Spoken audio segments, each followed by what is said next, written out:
Hello everyone, welcome to our channel. And today we're going to be talking more about the housing market and mortgages and mortgage interest rates and all that good stuff. So let's get right into it. Exactly. So as we know, since 2020, we've had very many changes in the housing market. So we had very low interest rates, and then we had a surge in the demand because since people were able to work from home, they were like, well, I'd rather live in I'd rather move out of the city and get into a bigger home where I can have an office and things like that. So the dynamics of our work just changed. So the demand increased, and at the same time, the supply of housing went down. Yeah, exactly.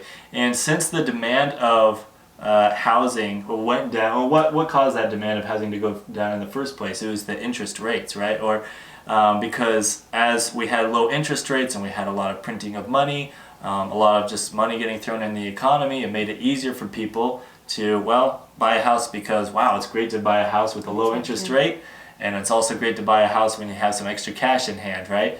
And so, well, once that all stopped, and the Federal Reserve decided to increase interest rates there, the Federal Reserve, well, then the banks increased their interest rates too with their mortgage rates, which meant that when someone was trying to buy a house and they were, getting ready to, pay and getting ready to get under contract and have their interest rate locked in, it was like, then they found out that their interest rate was higher than they expected. Exactly. So these people that were buying homes were people with high, it was like high quality. I guess everybody's high quality, but high quality people to get money borrowed from the bank. So that was one of the benefits. And at the same time, I think something that something that created a shortage of homes at the same time that it made the prices of homes to go up too. It was that we had a shortage of the supplies to build a house. Yeah, that's true. Because of COVID messed up a lot of things because a lot of companies were thinking, oh, okay, they were predicting that, okay, because of COVID and because of our economic shutdown to COVID, we're going to see a big slowdown in our business and in our industry. So a lot of suppliers were just cutting down their production, in lumber especially. You saw lumber prices go way high because lumber companies were expecting there to be less demand, and so and they then you cut had down all production. these people like, hey, I want a house, Yeah, so all of a sudden yeah, I want a house, and yeah, heck, let's build a house, let's get some lumber, and all these lumber companies are like, oh wow, there's a lot more demand than I expected. So prices of lumber shot way up, and many other things as well in the whole supply chain. And that's why we had what we called the supply chain crisis throughout 2021, 2022. And exactly. so this is where we are at today. Exactly. And since not everybody was struggling at the time, obviously, so many people were buying homes, but other people were struggling. So some people were losing their jobs, some people, they decided to quit their jobs because they were too afraid of COVID. So you had a lot of people in need. You had a lot of people that had to move just because of they needed a job in another state or something like that. And many of these people were getting unemployment checks. The government started printing money, as we know, and now we're experiencing a rise in interest rates, which is now around 7%. Yeah, it got all the way up to around 7.2% or so on average. And it's still hovering right around 7%. It has gone down slightly to still upper 6%, like 6.6%. But you're still seeing a relatively high mortgage rate compared to what we just saw in 2020 and 2021, because, well, we were, and here's the problem with that. When you have interest rates just go up just a few points from 3% up to 7%, it might not seem like that big of a deal on the surface, but in reality, it's a huge difference because for a mortgage, first of all, let's talk about how, we were just talking about how the value of homes went way up in 2020, 2021 as the housing market got really hot. Well, since now home values are very high, highest they've ever been, record high, and now we're increasing interest rates really fast. That makes it so that if you want to get a mortgage, your monthly payments are going to be really high. Not just Exactly. because the house value is higher, but each percentage point on your interest on your mortgage, that makes a big difference. You're talking thousands of dollars Yeah, and or actually, hundreds of dollars more per yeah, month. and the theory says that for every increase in 1% in interest rates, home affordability goes down 10%. That's a big So deal. for every time you see interest rates going up 1%, well, you can afford 10% less home. That means that you have to buy a smaller home or you're gonna have to pay a bigger amount of money per month. That's quite significant. Yeah, so let's think of a scenario, like to kind of just go off of what you said. 300, let's say like you qualify at first for a $300,000 home. And then while you're preparing to get this $300,000 home, interest rates go up 1%, right? And that would mean you just said a 10% drop. So that would mean 10% of 300,000, that's $30,000. So you would be dropping into $270,000 that you can suddenly qualify for just because of that 1% Exactly. increase in interest rates. That's a big difference. And now we are seeing there's many articles talking about this on how people that bought a house before 2022 are in an advantage.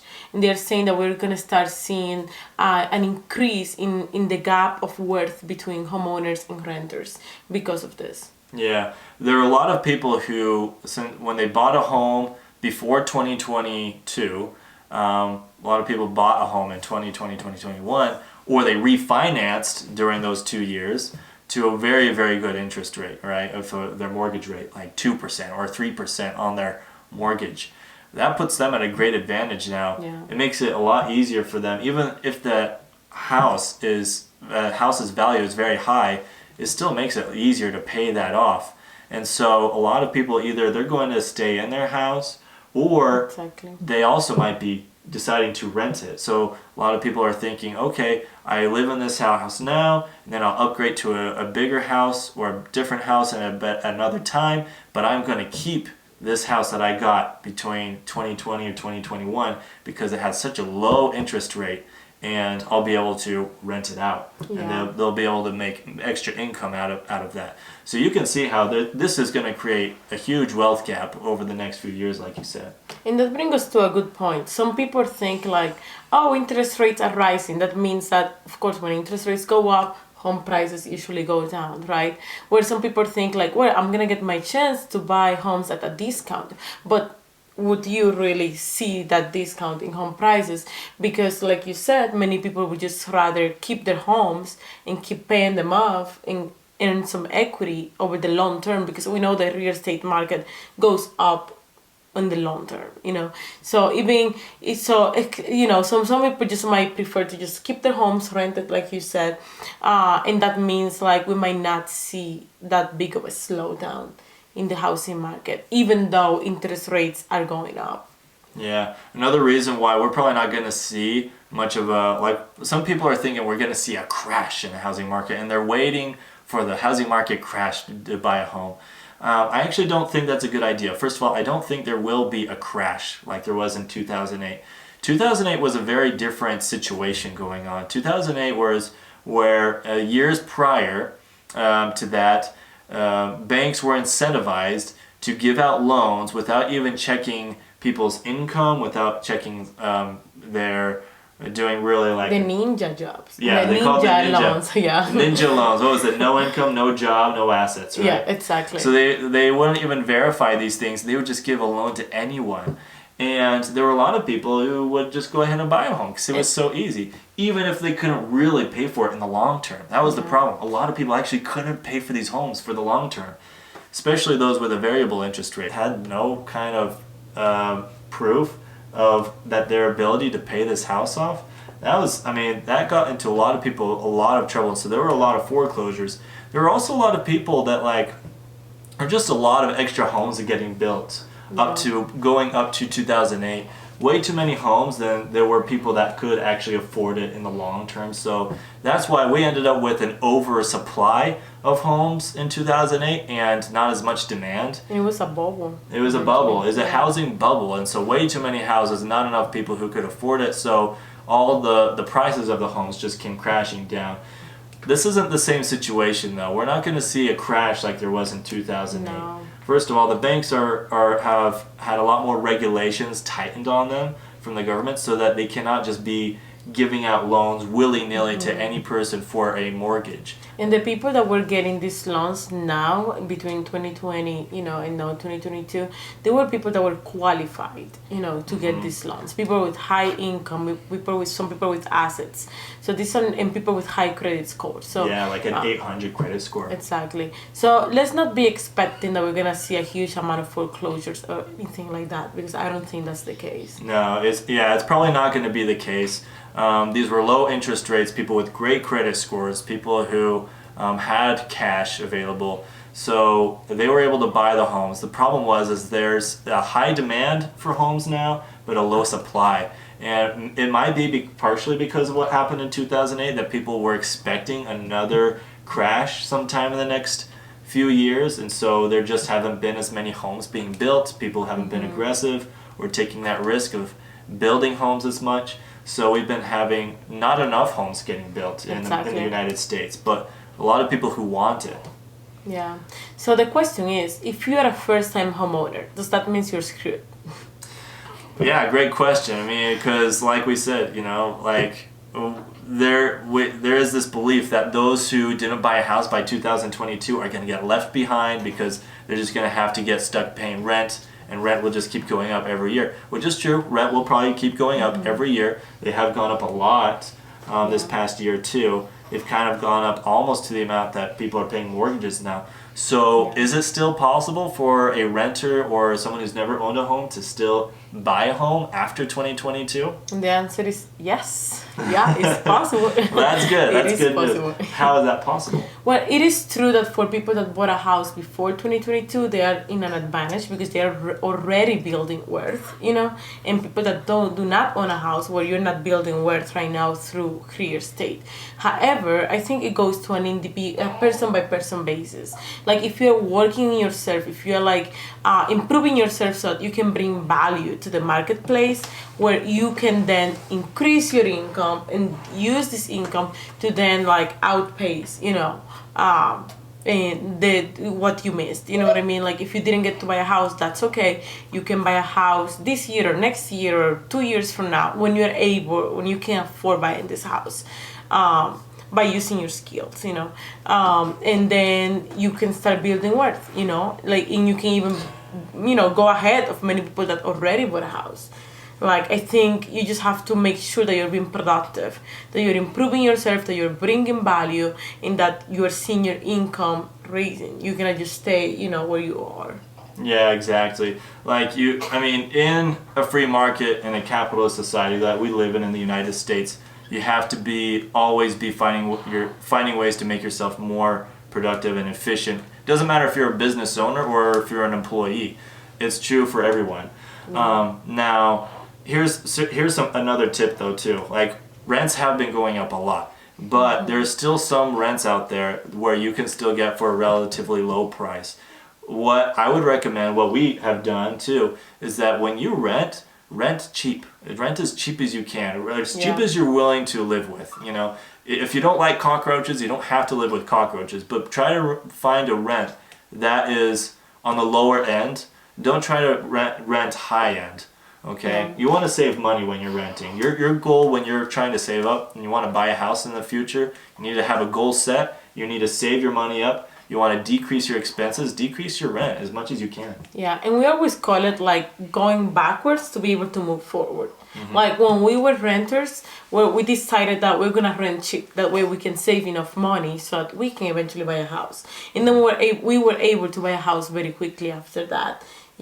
So just if you're living in a place that is expensive compared to your income, go ahead, do that, downgrade if necessary, and use that money, invest it, save it, do something with it, start a business, start a side hustle, so that you can grow it even more, and then you can move to the home that you would like to be in.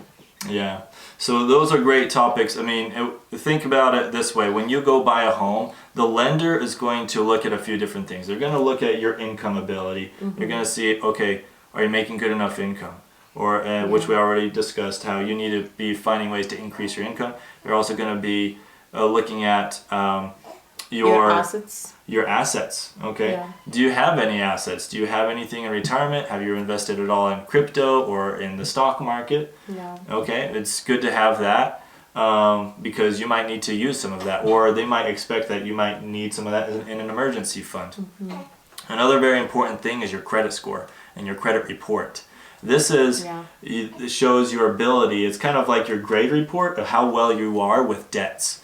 And there are different ways you could incorporate your normal like expenses from a debit card into your credit report. But for the most part, credit report and credit scores are based off of the loans you've received and how well you've paid them off. These are your student loans, your credit cards, your car loans. Any kind of a loan, any kind of a debt that you've had before, you can guarantee that's going to be on your credit score. And there's three major ones: Equifax, TransUnion, and Experian. Those are the three major credit bureaus. And you'll just want to be double checking those when you can. Your FICO 8 score, that is the most important score. That's what most lenders are looking at. If you don't know what it is, take a minute or two after watching this video and check what it is, you know? Like, you need to know where you are. That's right. Try to make sure that if you do have any debts, try to get them paid off before you go buy a house, because they look at your debt to income ratio. And they're going to look and see how much debt you have when you have in any given month. How much of your money do you have to pay off your debts to your student loans, car loans, credit cards? And then they're also going to take into account how much can you afford for a house. They're going to look at how much income you make and they're going to say, okay, this person can probably handle this much debt based off of their income. And so they're going to factor in all the other debts with your mortgage. So if you pay off all those other debts, you're going to qualify. It's going to be a lot easier to qualify for a mortgage house. Exactly. Mortgage loan for a house. Yeah, so your first home doesn't have to be your dream home. You don't have to buy the house with 5 bedrooms, 4 bathrooms, 6,000 square feet home. You can start somewhere, maybe in a condo or in a townhouse, somewhere that you can afford. That's the house that you should get first. Yeah, exactly. And you should buy a house as soon as you can afford a house, because the longer you wait, the more likely you're just going to get behind. And you don't really want to time the housing market. You just want to get in, because once you get in, like, you just lock that interest rate in and you're in. Like, it's going to be better for you in the long term. And each mortgage payment that you make every month is going to be money put to equity to your house. Some of that money is going to go to principal. Yeah, and we will be talking about that in different other videos, because obviously you have to be able to afford a house, and it depends on your specific situation if you are gonna stay in the place or not. You know, obviously not owning a house give you the freedom to move anywhere, you know, but at the same time, if you buy a house where you have many possibilities, you can rent it, you can do an Airbnb with it. Like, there are so many options, and you're building your wealth at the same time. So that's our video for today. Make sure to go ahead and hit that subscribe button, and also check out our video about how interest rates affect you on our... Exactly. Thank you so much for being here.